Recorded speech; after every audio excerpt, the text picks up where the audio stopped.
흰개미 되기. 시작하는 방법은 여러 가지다. 예를 들면 이런 식도 가능하다.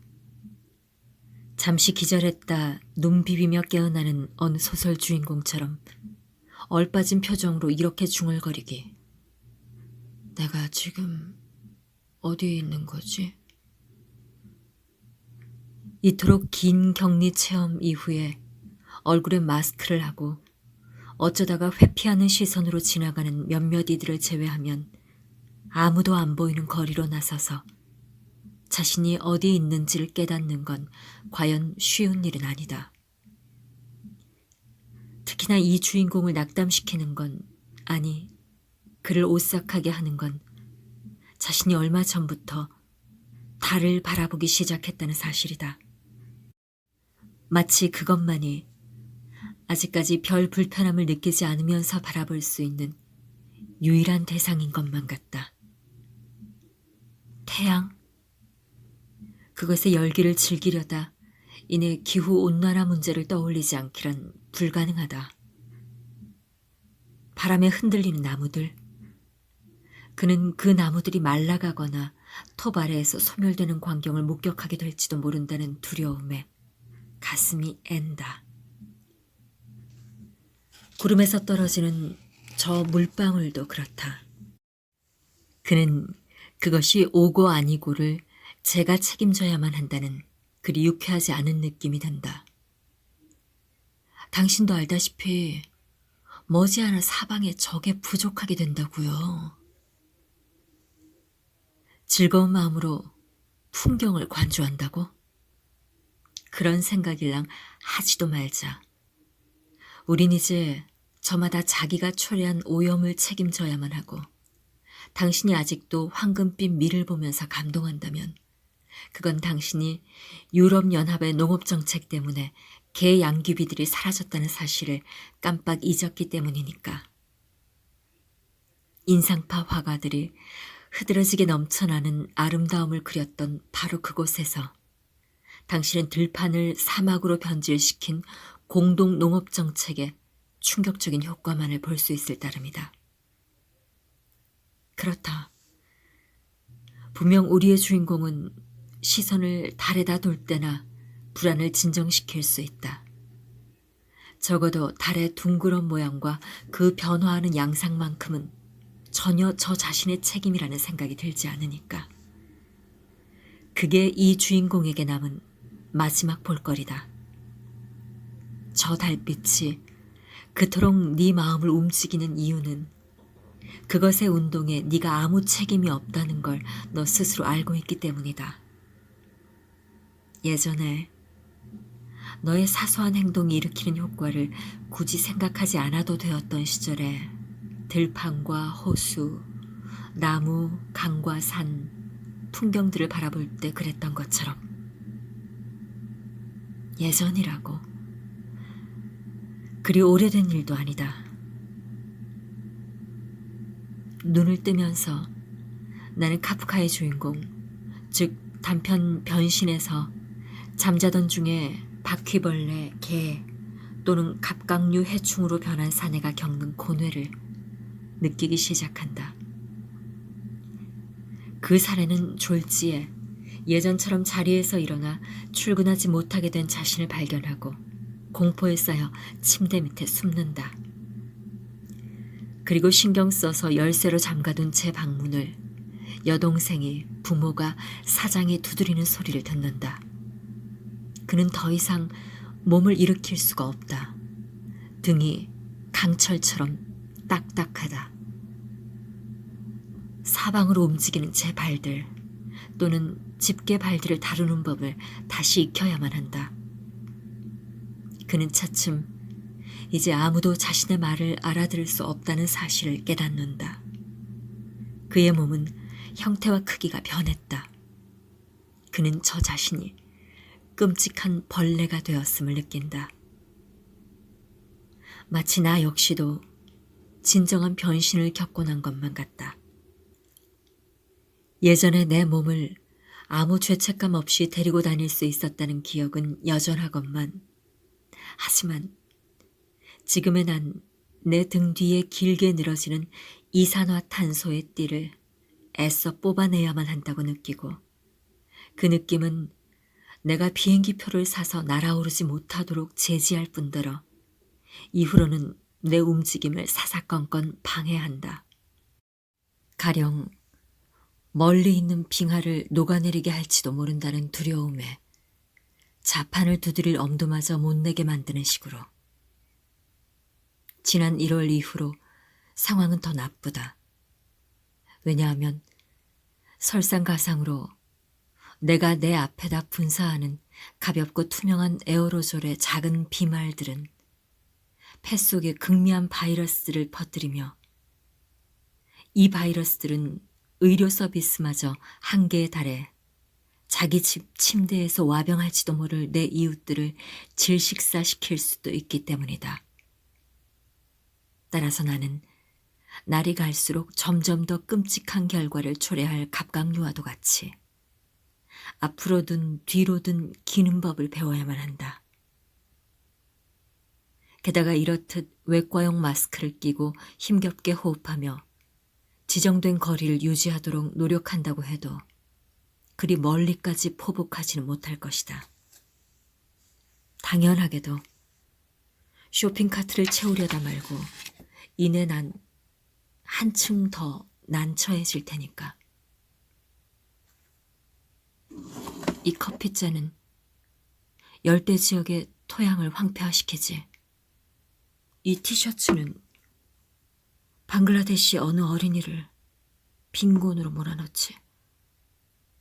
내가 즐겨 먹던 서리킨 스테이크에서는 메탄가스가 방출되는데 그것은 기후위기를 더욱더 가속화시키지. 그 결과 나는 신음하고 몸을 뒤틀고 이와 같은 변신의 공포감을 느낀다. 내가 마침내 이 악몽에서 깨어나 예전처럼 자유롭고 통합되고 유동적인 존재로 다시 돌아갈 수 있을까? 그러니까 옛날식의 인간으로 말이다. 격리라고? 알았다. 하지만 그냥 몇 주 동안만 그러자꾸나. 앞으로 영원이라면 그건 절대로 안 된다. 너무 끔찍해. 제 부모의 크나큰 안도와 함께 벽장 속에서 말라 죽는 그레고르 잠자처럼 끝을 맞이하고 싶은 사람이 누가 있으랴. 그러나 변신은 분명히 일어나고야 말았다. 이 악몽에서 깨어나 이전으로 되돌아가게 될 것 같지는 않다. 어제도 격리, 내일도 격리다. 끔찍한 벌레는 비스듬히 이동하는 법을 익혀야만 한다. 또 자신의 더듬이에 띠 모양의 자국들, 그리고 스스로 방출하는 바이러스와 가스의 궤적 때문에 저마다 혼란에 빠진 채 강철로 된 날개를 철커덩거리며 끔찍한 보철물 부딪히는 소리를 내는 이웃이며 부모와 드자비하는 법을 익혀야만 한다. 대체 내가 어디에 있는 거지? 다른 곳에, 다른 시간대에, 다른 이가 되어서 다른 민족의 일원이 되어 있구나. 어떻게 여기에 적응할까? 늘 그랬듯이 주저하고 더듬으면서 그러는 수밖에. 달리 어쩌겠는가. 카프카는 전곡을 찔렀다. 바퀴벌레 되기는 내가 내 자리를 탐지하고 현재의 내 위치를 포착하는데 꽤나 유용한 출발점을 제공하기 때문이다. 곤충들은 도처에서 사라져가는 중이지만 개미들과 흰개미들은 늘 여기 이 자리에 있다. 이 사실이 우리를 어디로 이끄는지 알기 위해서 그들의 도주선에서부터 출발해보면 어떨까? 버섯잽의 흰개미들이 나무를 소화하는 능력을 가진 특정 버섯과 공생하는 방식에서 확인되는 커다란 편의성은 이 흰개미들이 흙을 씹어서 그 내부에 일종의 온도 조절 기능을 유지하는 거대한 둥지를 세운다는 사실에 있다. 며칠에 걸쳐서 각각의 자양분 조각들이 흰개미 각각의 소화관을 통과하는, 말하자면 점토로 만들어지는 프라하를 말이다. 흰개미는 틀어박혀 있다. 그건 두말할 나위 없이 격리의 모델 그 자체다. 흰개미는 결코 바깥으로 나오지 않는다. 오로지 흰개미 집만이 배출될 뿐. 하지만 흙덩이를 하나하나 뱉어내면서 그 집을 세우는 건 다름 아닌 흰개미 자신이며, 바로 그 사실에 의해서, 즉 제 집을 약간 더 멀리 확장시킨다는 조건 하에 흰개미는 어디로나 갈 수 있다. 흰개미는 제 집 속에 스스로를 은폐하고 그것으로 스스로를 감싸며, 그 집은 흰개미의 내적 환경인 동시에 그가 하나의 외부를 가지는 고유한 방식이고, 어떤 의미에서 녀석의 확장된 몸이기도 하다. 학자들이라면 이를 흰개미의 1차에 이은 2차 외골격, 흰개미의 갑각 또는 분절체와 절지라고 일컬을 수도 있으리라. 만약 내가 카프카적이라는 형용사를 마른 갈색의 흙으로 구성된 감옥 같은 세계 속에 아무런 먹이 없이 고립된 흰개미에게만 적용한다면, 아니, 그보다 그 표현으로 수억 마리에 달하는 제 부모들과 동포들이 먹어치운 나무들 덕분에 자신의 흙집을 소화해냈다는 사실에 마침내 크게 만족하는 그레고르 잠자를 가리킨다면 그 의미는 달라진다. 어쩌면 이건 수많은 설레에 이어서 이 유명한 이야기 변신에 또 한 차례 새롭게 일어나는 변신이라 할 수도 있겠다. 그런 경우라면 더 이상 아무도 그를 끔찍한 괴물로 여기지 않으리라. 아무도 아버지 잠자가 그랬듯이 그를 바퀴벌레처럼 짓밟아 죽이려 들지는 않으리라. 아마도 내가 그에게 다른 감정들을 씌워줘야만 할 듯하다. 우리가 시시포스에 대해서 그랬던 것과 마찬가지로, 그러나 전혀 다른 이유에 입각해서 행복한 그레고르 잠자를 상상해야만 한다라고 외치면서 말이다. 이제 안도할 방편이라고는 달을 바라보는 일밖에 남지 않은 사람의 공포를 어쩌면 이 같은 벌레 되기, 흰개미 되기가 진정시켜주지 않을까. 결국 네가 나무와 바람, 비, 가뭄, 바다, 강, 그리고 물론 나비와 벌들을 바라보면서 그처럼 불안을 느낀다면 그건 너 스스로 책임이 있다고. 그래. 깊이 따지고 보면 네가 그것들을 파괴하는 자들에 맞서서 싸우지 않는 죄를 짓고 있다고 생각하기 때문이다. 네가 그것들의 존재에 스며들어 있고 그것들의 궤적과 겹쳐져 있기 때문이다. 그런데 맞다. 너도 똑같아. 말하자면 너도 피장파장이라고. 너도 그것들을 소화했고 수정했고 변형시켰지. 너도 그걸로 네 내적인 환경을, 네 흰 개미집을, 네 도시, 시멘트와 돌로 된 너의 프라하를 만들었어. 그렇다면 무엇 때문에 불안을 느끼려는 거야?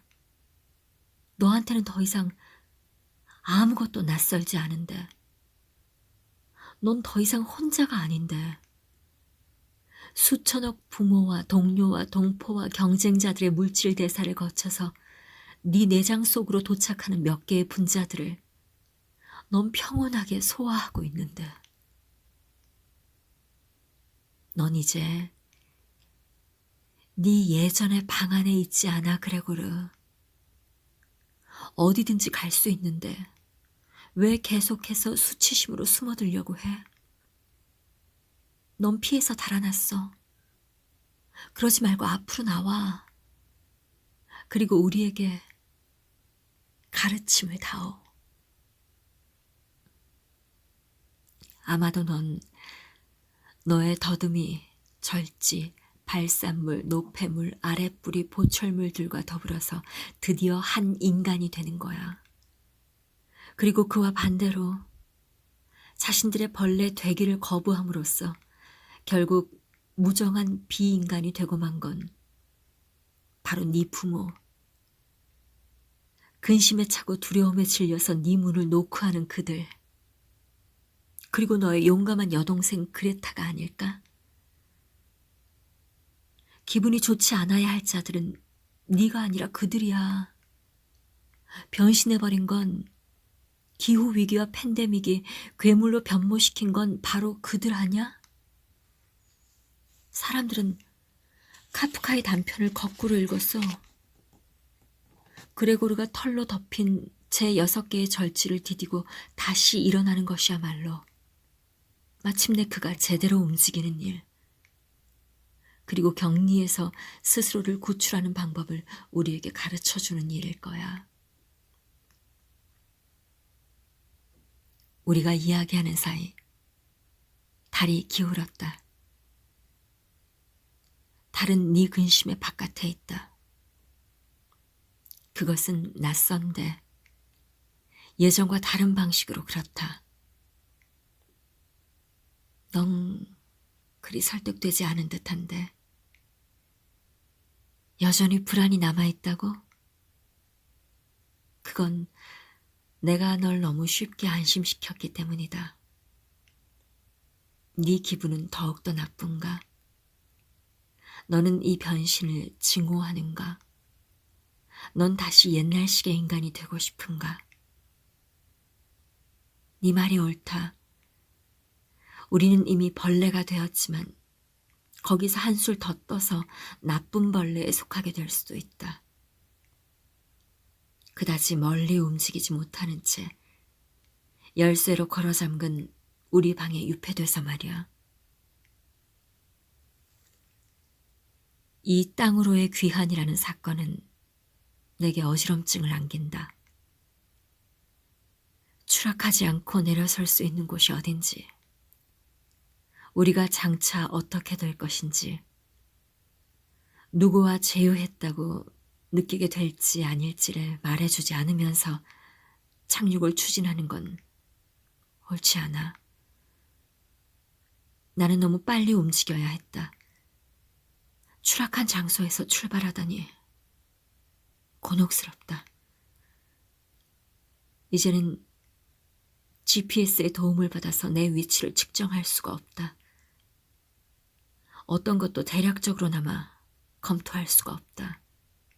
그러나 동시에 이건 내 기회이기도 하다. 우리가 있는 바로 그 자리, 말하자면 제로 지점에서 출발해서 가시덤불 속에서 난 가장 첫 번째 경로를 따르면서